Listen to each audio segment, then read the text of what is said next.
నమస్కారం గురువుగారు. శ్రీమాత్రి నమః. ఇంట్లో ఎప్పుడైతే దీపారాధన చేస్తూ ఉంటామో కొన్ని సందర్భాల్లో అనుకోని సమయాల్లో అనుకోకుండా దీపం అనేది కొండెక్కడం జరుగుతూ ఉంటుంది. అలాంటి సందర్భంలో అందులో నూనె ఉంటుంది, ఒత్తి కూడా ఉంటుంది. సాయంత్రం వేళ మళ్ళీ పూజ చేస్తూ ఉంటాము.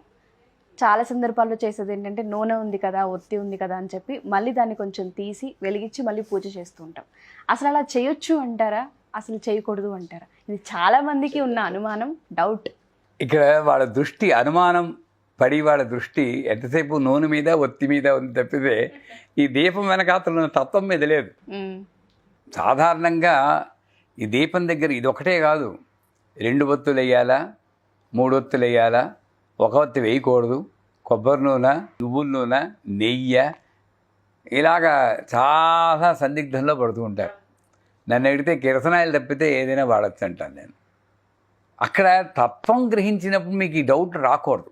ఒకటి, అగ్నిమీలే పురోహితం, ఋగ్వేదంలో మొట్టమొదటి రుక్కు. అంటే ఇది అగ్నితో స్టార్ట్ అవుతుంది ప్రతిదీ. అగ్ని అంటే చైతన్యం. మనకి ముఖ్యమైనది మన రావడానికి, ఈ జీవితంలోకి రావడానికి మన తల్లిదండ్రుల యొక్క కామాగ్ని ముఖ్యం, వాళ్ళ కోరిక. మనం వచ్చాక బతికి నిలవడానికి మన కడుపులో ఉన్న జఠరాగ్ని ముఖ్యం, డైజెస్టివ్ ఫైర్. వెళ్ళిపోయాక అక్కడ కలిపేయడానికి చితాగ్ని ముఖ్యం. ఎక్కడ చూసినా అగ్ని వస్తుంది. అగ్ని లేకుండా నేను లేను.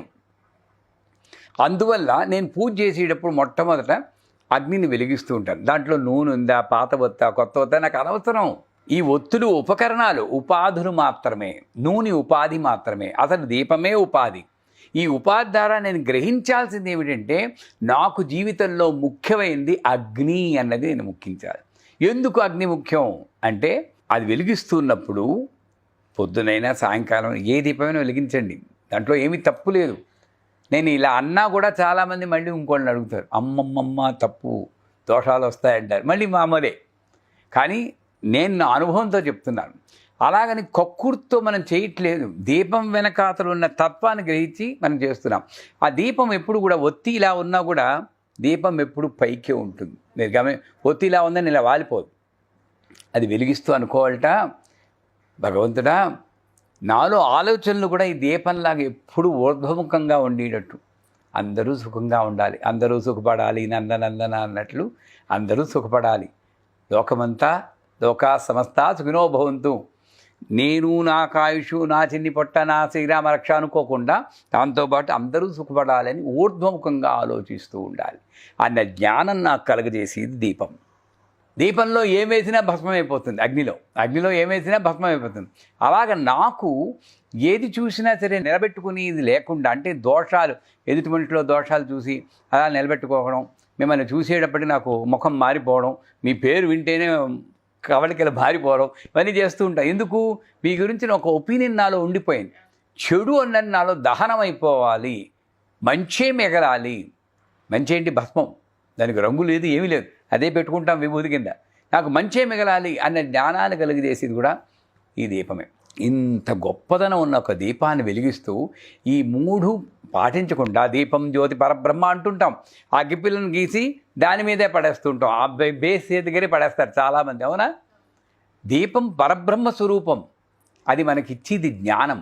అందువల్ల దాంట్లో ఒత్తి మిగిలిందా, నూనె మిగిలిందా, సగం కాలిందా అన్నది దాని మీద దృష్టి పెట్టకుండా, అది పొద్దున్నైనా సాయంకాలమైనా సరే ఎందుకు వెలిగించలేదండి, ఒత్తి లేదండి, ఒత్తులు రేపు తెస్తారు మా వారు అంటూ ఉంటారు. దానికన్నా ఘోరం కొట్టలేదు. ఎంత ఉంటే అంతే ఆ దీపాన్ని వెలిగించి ఈ భావనతోటి కానీ ప్రతి ఒక్కరూ మనం దీపాన్ని దీపారాధన అంటారు. అందుకే దీపాన్ని వెలిగించడం కాదు, దీప ఆరాధన. అది కూడా దేవతే. అక్కడ ఎవ్వరికీ దృష్టి ఉండదు, ఎంతసేపు లైట్ వెలిగించాలని దృష్టి. అక్కడే మొదలవుతుంది మీ యొక్క దేవత ఆరాధన.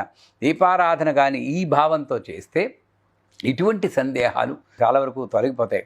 నన్ను అడిగితే ఎప్పుడు కూడా భగవద్ పూజా మందిరంలో దీపం వెలుగుతూ ఉండాలి. ఈ దీపమే అక్కర్లేదు, ఒక నైట్ బల్బ్ అయినా సరే వెలుగుతూ ఉండాలి. అక్కడ భావన ఏంటంటే బాలా త్రిపుర సుందరి 8 ఏళ్ల పిల్ల, చిన్నపిల్ల చీకట్లో దడుచుకుంటుందేమో పాపం.